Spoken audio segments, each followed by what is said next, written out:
Welcome to our show. Today we have Patsy Widakuswara, Voice of America's White House Bureau Chief. How are you, Patsy? I'm fine, thank you, Ahsan, and Happy New Year to you and your audience. Happy New Year. We just saw the first anniversary of 6th January, and I think most people know what happened on 6th January 2021. The Capitol was under siege by hundreds of rioters, and President Biden gave a speech on the anniversary, 6th of January. Those who stormed this Capitol, and those who instigated and incited, and those who called on them to do so, held a dagger at the throat of America, at American democracy. They didn't come here out of patriotism or principle. They came here in rage, not in service of America, but rather in service of one man. He put the blame squarely on the then President Donald Trump for that attack on the Capitol. And it was not only the attack on the Capitol, it was very symbolic.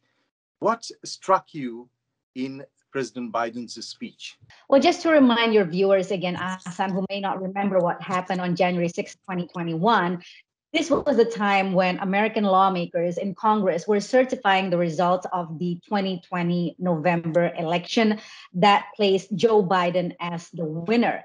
But of course, we remember at that time, President Donald Trump rallied his supporters, saying that the election was stolen from him and encouraged them to march from the White House at that time to the Congress where the certification was happening. And then as a result, we see this massive breach of the Capitol. We saw a siege, we saw riots that actually took several lives. So on the anniversary of January 6th, what President Joe Biden did was quite remarkable. For a whole year, he never engaged directly with former President Trump, never really said much about what happened in terms of blaming President Trump, because the goal for President Biden was to unite Americans from this trauma, from this very hurtful and very violent page in their history.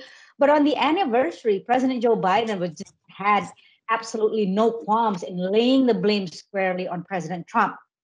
Biden blamed Trump not only for what happened on January 6th, he described it very clearly as when the violence was happening, President Trump did nothing for hours except just watched it on television, never asked his supporters to back down until much, much later.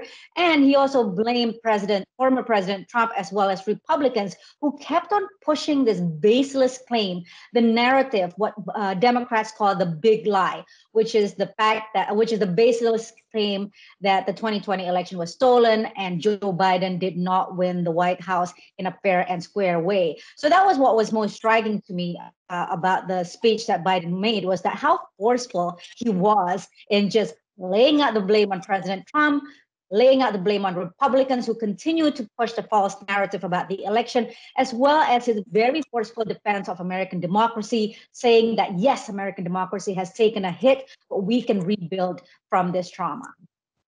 The interesting thing about his speech was, there is a general impression in many people's mind that the Westerners don't care much about religion or God. But in this speech by President Biden, we see some references from the biblical references. I mean, he talks about God's truth. He talks about standing in the breach. What do you think? I think it's not just in this speech, Ahsan. I think in every speech, President Joe Biden always ends it with, may God bless you and may God bless our troops and may God bless the United States of America. So something that your viewers may not be aware of is that President Joe Biden is a very devout Catholic. And, as a reporter covering him at the White House, and even before then, during the campaign last year, every time we go to a new city, Joe Biden almost always finds time to go to the church, to attend mass, or to have the priest come to him. So President Joe Biden, no doubt, is a very, very religious man, and religion really influences the way he approaches policy and the way he thinks, except on some issues, for example, such as abortion, where he is on the liberal end of the spectrum. And yes, specifically on the speech that he made yesterday, he did make those references, those biblical references. This is God's truth. I am standing in the breach, meaning I am here to protect American democracy. But as you pointed out, this is something very common that's commonly done by American politicians, because Americans, by and large, compared to Europeans, are a much, much more religious society. You can count it in terms of, how many people attend church regularly, how many people say they believe in God when they're surveyed, and so on. So, if you want to think about whether Westerners are religious or not, I mean, I think you can probably differentiate between Europeans and Americans. Americans are much more religious compared to Europeans. When we were covering 2016 election, we saw how polarized media became, people became in this country. And now in 2020, we saw even worse. I mean, in 2016, when Hillary lost to Trump, there was a lot of debate, but many people actually thought Hillary was going to win, but she didn't. And then the peaceful transfer of power happened. But in 2020, we saw what happened, the peaceful transfer of power, which is an example for the rest of the world. I mean, as far as democracy is concerned.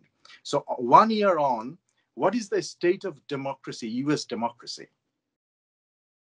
You're absolutely right that the peaceful transfer of power is essentially the heart of any democracy, right? I mean, to have a functioning democracy, you have to be able to lay on the assumption that once a government no longer has the support of the people, it will gladly pass on the baton of power to the next government who does have the vote from the people. We did not see that happening in 2021 when Donald Trump lost in the 2020 election to Joe Biden. And so, to answer your question, what is the state of American democracy now, a year after the failure of having this peaceful transfer of power? We can look at a couple of things. The first one is that if we look at polls, the majority of Republicans still consider that Joe Biden is an illegitimate president. They believe the lies that President Trump continues to spread to today, that the election was stolen. And Republican lawmakers continue to push that narrative as well.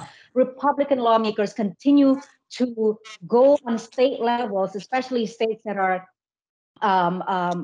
occupied or that are where Republicans are in power, to pass out legislations, to try to pass legislations that really controls the election system that Democrats say lock them out of the political process. So the division is still there, the polarization is still there, and the lack of trust in American institutions of democracy still exists very much a year after what happened on January 6th. Right, and I was reading your article on this issue, and many experts you have spoken with, they have expressed their concern about this ongoing polarized situation in this country, and some of their predictions are quite bleak. But what do you think of the global standing of America's democracy? So I think the experts that I've spoken to have no doubt that what happened on January 6, 2021 has a global impact. It has an impact in several ways. The first one is that it shows autocratic governments, for example, like Russia and China and Iran and other American adversaries, they can say, look at that. Look how messy. Look how horrible. Look how failing American democracy is. How can they lecture us on the issue of democracy or human rights now when their own house is in disarray? It also becomes an excuse for those leaders to defend their own undemocratic systems, and they can say that our way, our autocratic way, is better than democracy because democracy is messy. Democracy doesn't get anything done, and this is exactly the point that President Biden actually addressed in his speech on January 6th. He said that autocrats, American enemies, are betting on the fact that American democracy will fail. They say that American democracy is too bogged down by divisions and polarizations to get anything done. And he says that there's a challenge for governments everywhere, democratic governments everywhere, to show that democracy is still the best system of government. So, what is next on the fight for democracy for America? So the big issue right now is on the issue of voting rights. President Joe Biden delivered remarks in Atlanta, Georgia on Tuesday, basically focusing or pushing this push by Democrats to pass federal legislations that can guarantee that all Americans can vote, can have access to the ballot box. This may be interesting to your viewers, is that election day, unlike in many countries, in Bangladesh, for example, election day is usually one day and it's like the same everywhere in the country, right? In the US, because of the federal system, it's not like one election. Imagine, think of it as 50 different elections happening at the same time, because everything is decided on the state level because it's a federal system. So, who can vote, when they can vote, how they can vote differs based on whatever state you happen to be in. And if your state is controlled by Republicans, what they want to do is they want to limit access to the ballot box. Meanwhile, Democrats in general want to expand access to the ballot box. And this is something that President Biden and Democrats in the Senate and in the House of Representatives wants to push. And they have said that they're going to do this with or without Republican help. Thank you very much, Patsy. It's good to talk to you. My pleasure. Thank you so much for having me. Thank you very much. I was talking to White House Bureau Chief Patsy Widakuswara.